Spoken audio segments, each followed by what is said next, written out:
Olá pessoal, boa tarde.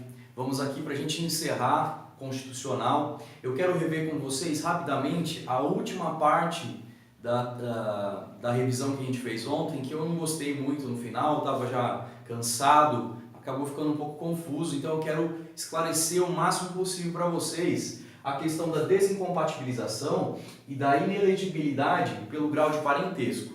Então vamos lá. Para começar, o que nos interessa aqui são cargos no executivo, certo? Se são cargos no legislativo, não importa. A família pode ter 30 parentes na política, isso não importa. Pode fazer os clãs que quiser. No legislativo isso não importa. O que nos importa é no executivo. Então, se um dos parentes, até segundo grau, sanguíneo, os afins, né, por afinidade, linha reta, linha colateral, se um desses quiser se candidatar para o executivo, aí começa a valer essas regras, beleza? O que é desincompatibilização? É sair do cargo 6 meses antes do primeiro turno das eleições. Mas esse camarada aqui, ele só vai sair, ele só vai abandonar o cargo que ele tem nesse período se ele quiser disputar outro cargo no executivo. Vamos dar um exemplo. João Dória. João Dória era prefeito de São Paulo. Ele saiu, ele se desincompatibilizou, abandonou o cargo de prefeito para disputar as eleições para governador. Inclusive foi eleito, certo? Então, olha a regra aqui. Para ele poder sair para governador, ele era prefeito. Para ele poder sair para governador, ele teve que abandonar o cargo de prefeito 6 meses antes do primeiro turno das eleições, e aí então ele pôde disputar as eleições para governador, beleza? Caso ele quisesse a reeleição, então vamos voltar aqui. Então ele era prefeito. Caso ele quisesse a reeleição, ele não precisaria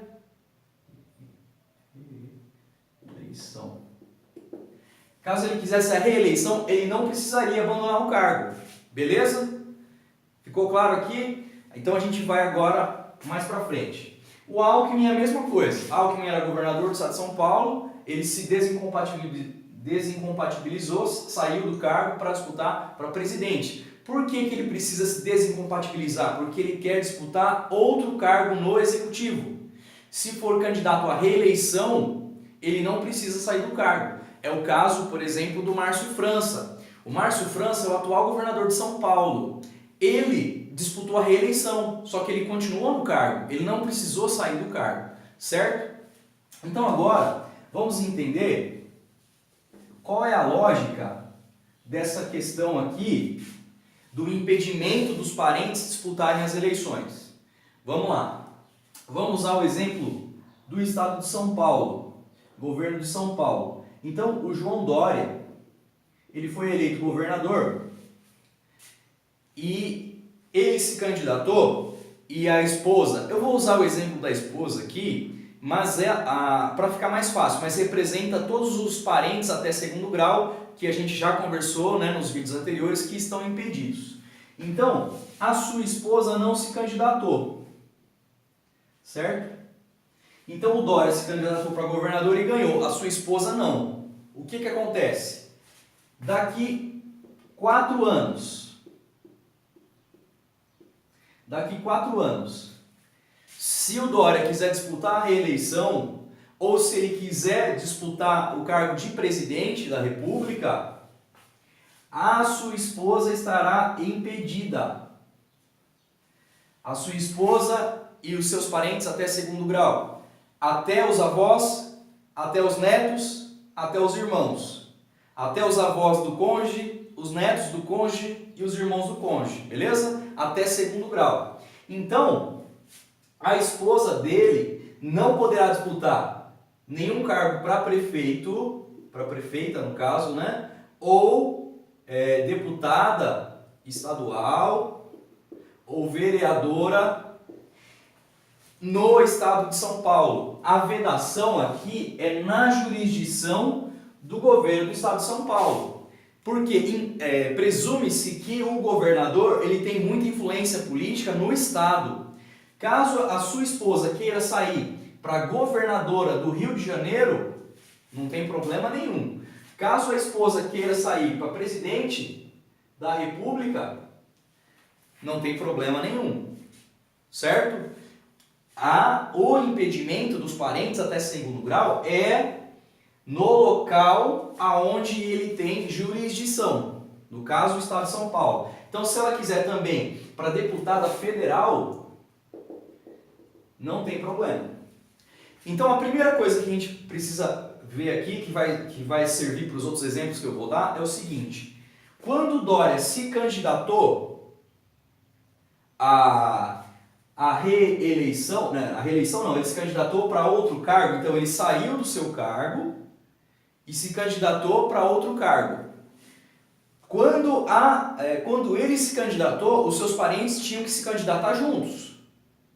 Para deputado, para vereador, para prefeito, vereador e prefeito não, porque é diferente, né, os anos. Mas se quisesse se candidatar para deputado estadual, tinha que sair junto com ele. Quando sai junto, beleza. Se não sair junto, nas próximas eleições estão impedidos. Então, o Dória, o fato dele depois de 4 anos aí, continuar na carreira política, no cargo de executivo, isso vai continuar impedindo os seus parentes. Agora, vamos usar um outro exemplo, que também é bem atual, para a gente procurar fechar essa questão aqui. Vamos usar o exemplo do Jair Bolsonaro, que ele era deputado federal e se candidatou para presidente da República. Certo? Então agora a jurisdição é nacional. Ele se candidatou para presidente e seu filho para deputado federal. Certo? Então, quando ele se candidatou para presidente, o filho foi junto. Como foi junto, tá beleza. Certo? Aí vamos supor, passa 4 anos, o Jair ele vai querer se candidatar à reeleição. Como ele vai se candidatar à reeleição, como nós já vimos, ele não precisa abandonar o cargo porque ele vai se candidatar à reeleição e reeleição é para o mesmo cargo. O filho dele só pode se candidatar para a reeleição também. O filho dele não pode sair para nenhum outro cargo. Então, o filho dele não estava impedido nessas eleições porque ele se candidatou junto. Mas daqui 4 anos, caso o pai se candidate à reeleição, ele vai ficar impedido de trocar de cargo. Ele só vai poder continuar como deputado federal. A única hipótese aqui de o filho dele poder se candidatar para outro cargo é se daqui 4 anos, né? Então, o Jair vai começar o seu primeiro mandato, faltando 6 meses para o encerramento do seu primeiro mandato, ele deixa o cargo, certo? É o que ele precisa fazer para querer disputar. Por exemplo, se ele quiser disputar para governador de algum estado, por exemplo, ele precisa fazer isso. Mas se ele quiser beneficiar o filho dele, ele renuncia do mandato e não se candidata pelo menos a nenhum cargo do executivo. Aí ele libera o filho dele para mudar de cargo para o executivo. Mas aqui, o que a gente precisa entender, o que é mais importante para a nossa prova é o seguinte: saiu junto, tá beleza. Só que aqueles que saíram juntos daqui 4 anos só podem se candidatar à reeleição, desde que o cargo do executivo, né? O cargo do executivo é que vai mandar na história. Então, no caso, se o Jair se candidatar à reeleição para presidente, o filho só vai poder para deputado federal. Mas ele ainda pode a reeleição. O que é interessante, daqui 4 anos o neto do Jair quer ser deputado federal. Não pode. Está impedido. Por quê? Porque não saiu junto. Ele não saiu junto e o Jair vai continuar disputando o cargo no Executivo. Então, o fato dele estar disputando o cargo no Executivo, ele impede o Neto, porque o Neto não entrou lá atrás, na primeira disputa, entendeu? Então, o Neto está impedido. Agora, o tio do Jair Bolsonaro, ele pode se candidatar, porque é terceiro grau. Ele não está impedido. A partir do terceiro grau, pode se candidatar à vontade para qualquer cargo que quiser, certo? Uma coisa que eu não comentei com vocês, é muito importante, é o seguinte: no caso, se o cônjuge do presidente ou do chefe aí do executivo, qual âmbito ele seja, caso a esposa se separe do marido durante o mandato, mesmo que não estejam mais vinculados, isso não altera na questão do impedimento. Então a esposa se separou, agora ela quer se candidatar porque não tem mais vínculo. Não pode, porque se separou durante o mandato. Beleza? Então, gente, eu quis dar uma recapitulada nisso aqui, porque eu achei que não ficou muito claro ontem. Espero que eu tenha pacificado essa questão. Só para lembrar, né, que no prefeito, aqui ele tem uma regra diferente. Então, se o prefeito, no primeiro mandato, faltando 6 meses para cumprir o seu primeiro mandato, se ele renunciar nesses 6 meses para cumprir o seu primeiro mandato, os parentes até segundo grau podem se candidatar a prefeito e vereador do mesmo município, certo? Agora, se ele renunciar 6 meses antes de cumprir o segundo mandato, caso tenha sido reeleito, os seus parentes só vão poder se candidatar para vereador no mesmo município, certo? A jurisdição do prefeito é no município. Se os parentes querem se candidatar em outros municípios, não tem problema. Beleza, gente? Então, encerramos aqui direitos políticos, né? Eu espero que tenha conseguido aí dirimir aí eventuais dúvidas que tenham ficado sobre esse assunto, mas a gente tem que seguir porque a gente tem que falar sobre direito à nacionalidade. Certo? Direito à nacionalidade. O que é importante a gente saber sobre essa questão? A nacionalidade é o vínculo jurídico-político que a pessoa tem com o Estado, certo? Nós não dizemos, por exemplo, que a pessoa tem direitos, né? Direito, a gente fala em direito natural, né? Direito natural, né? Direito fundamental, certo? Todo ser humano tem direito, porque pelo princípio da dignidade da pessoa humana. Só que esses direitos serão satisfeitos por algum Estado. Certo? Imagina como o Estado sendo a pátria mãe, certo? Então, ela sendo a pátria mãe, ela tem que garantir o direito dos seus filhos, dos seus cidadãos. Agora, se esse cidadão ele não tem uma pátria, que aí vem a figura do apátrida ou do eimátulo, né? São nomenclaturas diferentes para o mesmo, para definir a mesma pessoa. É uma pessoa que não tem uma pátria, não está ligada a uma pátria. A gente vai ver com um pouco mais calma aqui para frente. Mas só para a gente entender essa introdução é o seguinte: a nacionalidade é o que lhe dá, né, a garantia de você receber os seus direitos, ou pelo menos lutar por eles. Porque uma pátria mãe tem que lhe garantir esses direitos.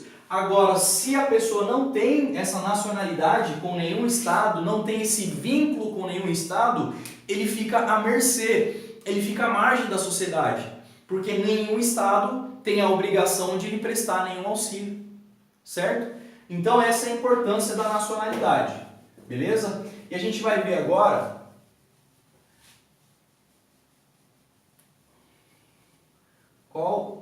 quais são as regras, né? que o país adota. Então, o país adota o ius solis como regra, certo? O país adota, deixa eu só pegar meu rascunho aqui. O país adota o critério, né, do ius solis como regra. Qual que é essa regra? É o seguinte, você vai pensar no Brasil, né, como um território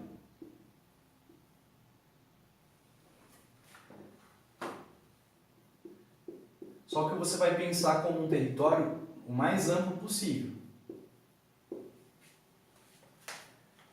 Terra, água e mar. Certo? O que é isso? Nasceu no solo brasileiro, nasceu em águas brasileiras, né? Estando em um navio em águas brasileiras. Nasceu no espaço aéreo brasileiro, está abarcado por essa regra aqui. Então, quando você pensar em território brasileiro, você vai pensar em terra, água e mar. Terra, água e ar, perdão. Certo? É toda a abrangência do Estado brasileiro. Então, nasceu no território brasileiro, é brasileiro nato, com uma exceção. Só não será brasileiro nato se for filho de estrangeiros a serviço de um Estado estrangeiro, certo? Então, os embaixadores aí da Inglaterra estão aqui no Brasil a serviço da Inglaterra, são estrangeiros e o seu filho nasceu no Brasil. É brasileiro? Não, não é brasileiro, porque é a única exceção, certo? A exceção é porque essa criança é filho de estrangeiros que estão a serviço de um Estado estrangeiro. Então, não.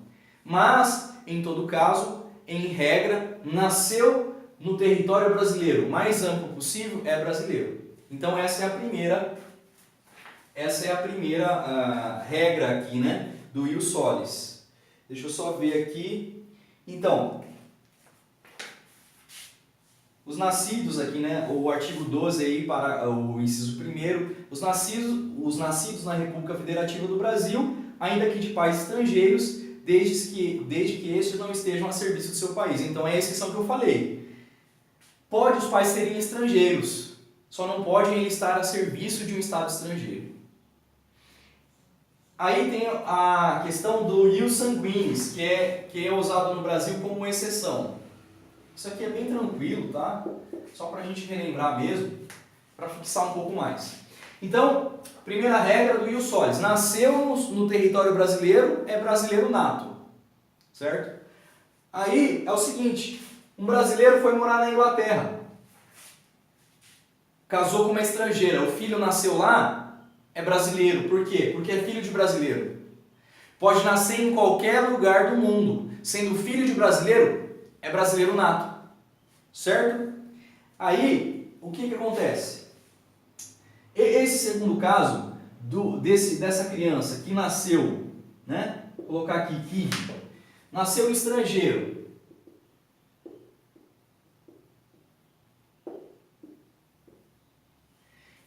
Tem duas situações. Ele nasceu no estrangeiro, mas é filho de brasileiro, então é brasileiro nato. Aí o pai, ele registra esse filho na embaixada lá, na embaixada brasileira. Então ele faz o registro lá na repartição pública brasileira no estrangeiro, certo?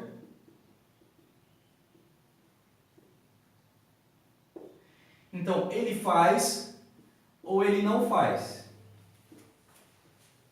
Por alguma razão, ele não fez o registro. Muitas vezes o pai é estrangeiro, ele opta pela nacionalidade dele, né? Então, por exemplo, nasceu no estrangeiro, é filho de brasileira com italiano.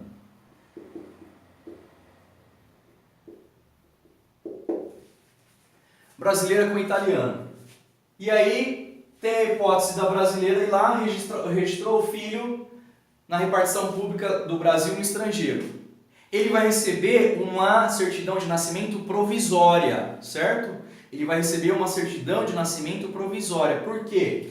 Esse é o caso da alínea B, aqui do artigo 12, inciso 1º da Constituição Federal. Por quê? Tem a alínea C, que é o seguinte: A linha C é importante, vocês anotarem aí, pode ser que caia na prova, isso é bem pedido, né? É a nacionalidade potestativa. O que é potestativa? Esse brasileiro, ele pode a qualquer momento, quando vier residir no Brasil, requerer o reconhecimento da sua nacionalidade e o Estado não pode negar para ele. Potestativo é isso, ele tem o poder de requerer e o Estado não pode negar, certo? Porque esse camarada, ele é brasileiro nato, só que ele precisa vir residir no Brasil e requerer a sua nacionalidade. Então vamos imaginar hipoteticamente, a criança nasceu no estrangeiro, nasceu na Inglaterra, como eu disse aqui, nasceu na Inglaterra. É filho de brasileira com italiano. A mãe fez o registro na embaixada, lá na repartição pública, tem uma certidão provisória. Ou a mãe não fez o registro, não tem problema.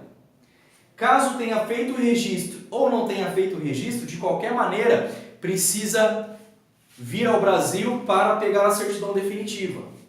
O que é importante aqui, nessa nacionalidade potestativa, é que ele é brasileiro nato. Aqui eu vou tentar explicar uma coisa que eu dei uma olhada nas provas que vocês mandaram no grupo, as provas anteriores, eu achei interessante falar uma coisa, que foi uma questão que eu vi. Esse camarada aqui, ele não tem a certidão definitiva ainda, mas ele é brasileiro nato. Então, ele é brasileiro nato materialmente. Por quê? Porque ele tem o direito. Ele ainda não é formalmente. Por quê? Porque ele não preencheu a documentação necessária.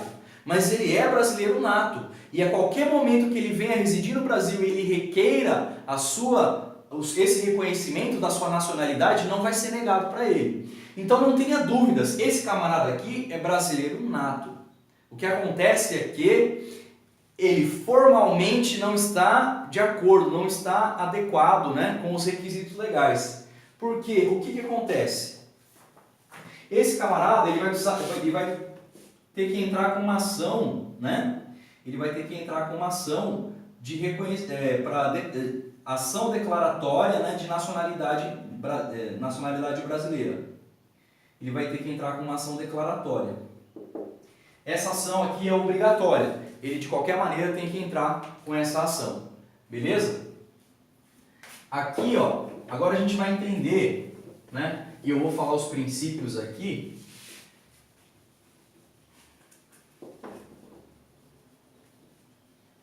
Para a gente entender o porquê que ele é brasileiro nato materialmente, mas não formalmente. Porque tem os princípios que regem essa questão da nacionalidade, que são a optabilidade,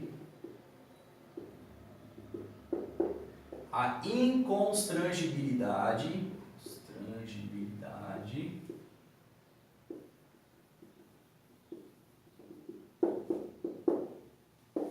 deixa eu só confirmar o terceiro nome aqui, que é a atribuição estatal da nacionalidade. Atribuição estatal da nacionalidade.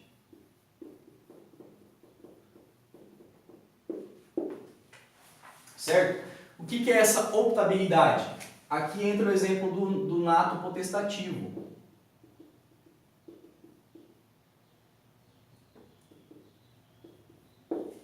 Ele preenche os requisitos legais, ele é brasileiro nato materialmente. Ele não é formalmente por quê? Porque ele precisa optar por essa nacionalidade. No exemplo que nós temos, ele era filho de italiano, então ele é italiano nato também. Porque a Itália adota o ius sanguinis, certo? Então, vamos imaginar que ele fez o registro lá na repartição italiana, é italiano, e ele ainda não optou por ter o registro também de brasileiro nato, certo? Mas ele é brasileiro nato materialmente, fixa isso, estou repetindo, né? Estou insistindo, é para ficar bem fixado mesmo.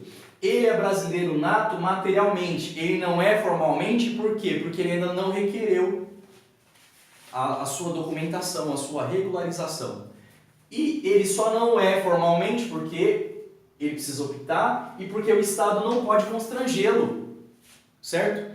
Tem o princípio da inconstrangibilidade. O Estado não pode forçar o camarada a escolher, ó, você tem que levar o papel, você tem que entrar com a ação. O Estado não pode fazer isso, pelo princípio da inconstrangibilidade.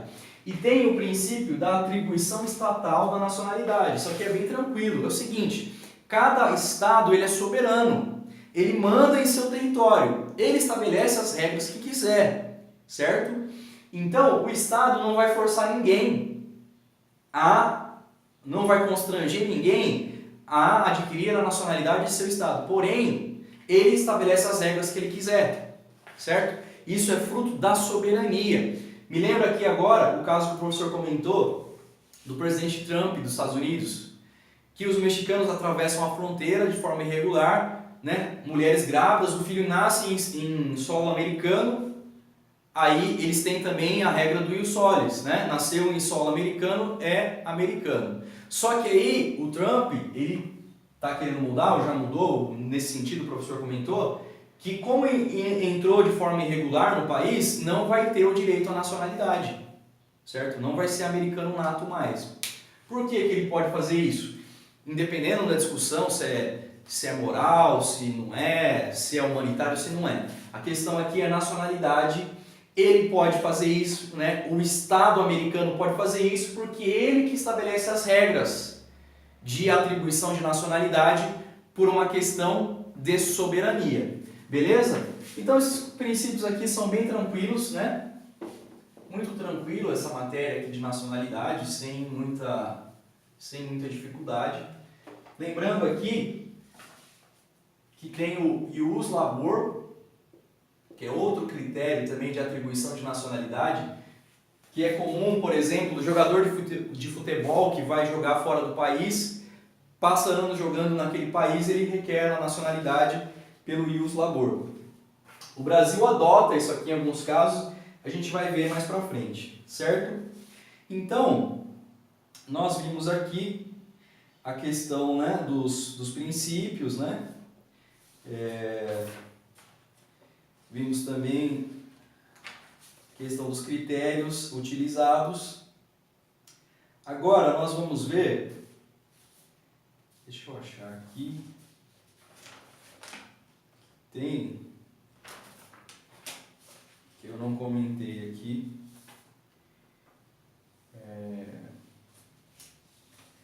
que tem as espécies, né? As espécies de nacionalidade. Isso aqui vai influenciar lá no final que a gente vai ver a questão da perda, né, da nacionalidade. Então tem a nacionalidade originária ou primária, que é um direito adquirido por nascimento. Então o Estado, ele tem, pelo princípio da atribuição estatal, né, ele estabelece as suas regras, o indivíduo preencheu aquelas regras, aqueles requisitos por nascimento, ele tem a nacionalidade originária ou primária, e tem a adquirida ou secundária, que resulta de um fator legal, certo? Seria o caso, por exemplo, do critério do ius sanguinis, né? Então,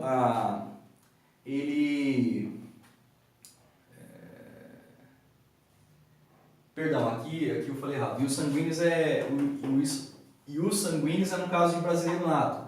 Aqui adquirido ou secundário é no caso de naturalidade, naturalização, né? Então, o camarada ele quer se naturalizar brasileiro ou qualquer outro país, aí então a espécie é adquirida ou secundária, porque isso aqui decorre de um fator legal, e aqui uma questão de nascimento, né? Certo? Então são essas espécies, e aqui nós vamos ver um exemplo, né? Que é uma coisa que o professor pode comentar na prova, é possível que caia essa questão dos fatores positivos e negativos, dos critérios utilizados. Então vamos ver os fatores positivos. Vamos voltar àquele exemplo. Brasileira, casada com um italiano, e o filho nasceu na Inglaterra.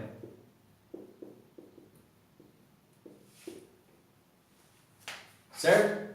Então, uma brasileira teve filho no estrangeiro. Como ela é brasileira, o filho dela é brasileiro nato também. Filho de brasileiro pode nascer em qualquer lugar do mundo, é brasileiro nato. Como é filho, essa criança é filha de italiano também, ela também é italiana nata. Então essa criança, ela tem dupla nacionalidade originária. Pelo fator nascimento, ela tem direito a duas nacionalidades. Então isso aqui é chamado de polipatria. Certo? Ele tem mais de uma pátria para chamar de mãe. Esse é o fator positivo. Agora nós temos o fator negativo. Qual seria o fator negativo? Vamos supor, hipoteticamente, que os mexicanos, né?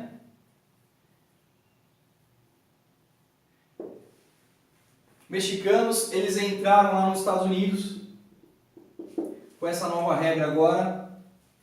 Eles entraram de maneira ilegal. Aqui é um exemplo do cotidiano, não é uma questão aqui de preconceito, com etnia, nada disso. É só um exemplo mais prático aqui para a gente conseguir visualizar.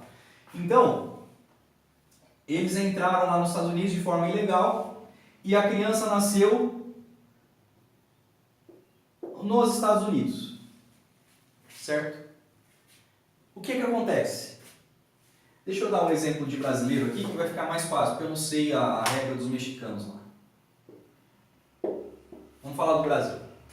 Então, um casal de brasileiros entra nos Estados Unidos de forma ilegal, isso aqui é importante, certo? Essa questão do ilegal. Então, eles estão irregulares nos Estados Unidos e o filho nasceu lá. É americano nato? Não. Por quê? Entrou de forma ilegal.